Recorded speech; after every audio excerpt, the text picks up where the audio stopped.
Hey, what's up, guys? Jason. This is one of my first videos where I actually talk. Sorry if there's a little bit of noise in the background. I'm at work around projectors. Um, I was just gonna start talking about all the videos I saw from E3, which ones I liked, what I liked about them, what I didn't like about them. So let's go ahead and start with Assassin's Creed Revelations. I believe it's the fourth installment in the series of next generation games. I think there's like two more, possibly one PSP game, one for a cell phone or something. But yeah, it could possibly be the end of the series. The graphics look great on it, or the trailer that I saw at least. Um, the thing that I thought was really cool about it was that there were vast deserts and mountain terrain in this one, which weren't really shown in any of the other ones. It was mainly just cities that were kind of overpopulated and cramped together with a whole bunch of buildings. And I just think it'd be really cool if you had to like go journey through like a long, vast, possibly desert or just any type of terrain that might take you a little while, as opposed to just going past buildings on a horse. The next thing I noticed was they improved the acrobatics. There was a fighting sequence in this one where he rolled off of one guy's back and stabbed another dude shortly after, and that's going to be really cool. They seem to add new fighting styles every time with the next Assassin's Creeds.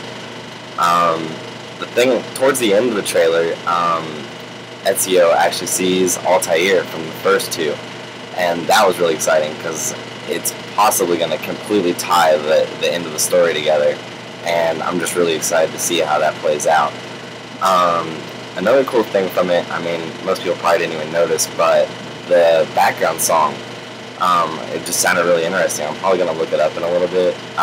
It just sounded pretty deep. It kind of reminded me of one of the songs that was in Red Dead Redemption when you're riding towards Mexico. It was just a really cool add onto the trailer. The next game I noticed I've been waiting for, I've just been keeping up and watching videos on, is Deus Ex Human Revolution. I'm not really sure if I'm pronouncing that right, Deuce or Dueses or however it is. Things I liked about it were the graphics look great. I mean, it's by Square Enix, so obviously they're pretty known for great graphics. It could just be the CGI, but I'm looking forward to playing that and seeing all the lighting and shading and how crisp it is on my TV. The next thing I thought would be really cool was it looks like a futuristic shooter with like a conspiracy story, kind of like Jason Bourne, but basically probably in like the year 2080 or even further maybe. Yeah, it just looked like a really cool concept. It looks like the story might have some depth. Usually Final Fantasy stories by Square Enix do, so I would imagine that they're going to put a little bit of care into the story, not just the graphics or the fighting. It also looked like there were going to be tons of abilities and upgrades, which I'm a big fan for. It just gives you something else to look forward to when you level up or get further in the game, is unlocking new things. So there were tons of gun attachments, tons of attachments that made your bullets do different things, invisibility. I mean, the list goes on for what I saw just from the trailer. The next game I played the second one of this. I didn't play the first one. It's Mass Effect 3. My friend got me into it. It actually was a really great game. I'm really into space. I have space tattoos. So I just like anything that has to do with outer space, and if you have a story that's good to go along with it, all the better. It looks like they've improved the hand-to-hand combat. He actually had a sword like on his hand, which was really cool because he cryogenically froze them and then walked up and stabbed them with the sword to shatter them. So there's probably going to be a lot more to go with that they didn't show in the video. This one's also set on Earth, which is a new thing. I'm not really sure if it's going to be on Earth the whole time. I don't really know how big of an effect that has on the universe if it's just from Earth's standpoint. I kind of like being able to go to different galaxies and stuff. It just seemed like it was like a bigger thing than him. So we'll see about that. It's gonna be. It looks like the final installment. They kind of hinted towards it in the way that they worded stuff in the trailer. So it's gonna be really cool to see how your decisions and stuff all lead to the end of the story. The next game I saw was Need for Speed: The Run, and I mean, even though it was only a teaser, there were a couple really cool things about it. I personally like the Need for Speed series. There's some of them that I don't like Hot Pursuit, just because of the cops and robbers basically the whole time. But this one actually looks like it's a free roam city, so it's not going to be like Push Streets or one of those ones where you just pick a race and you have to go do it on a circuit. You actually drive to the destination, so that'll be really cool. I love free roam, and it looks like it's possibly like underground-esque racing, so that'll be really neat. And at the very end, he was sitting in a car, and you just hear this girl saying your name over and over, and he wakes up and gets hit by a train. I'm not really sure if that's going to incorporate into the story, but it could have a really cool character story, or like leading up to the character story of why he possibly was on the train tracks. The next game, and possibly the last one, is Ghost Recon Future Soldier. I really enjoyed this trailer. I've never really played any other Ghost Recon, but any futuristic game with weapons, I thoroughly enjoy.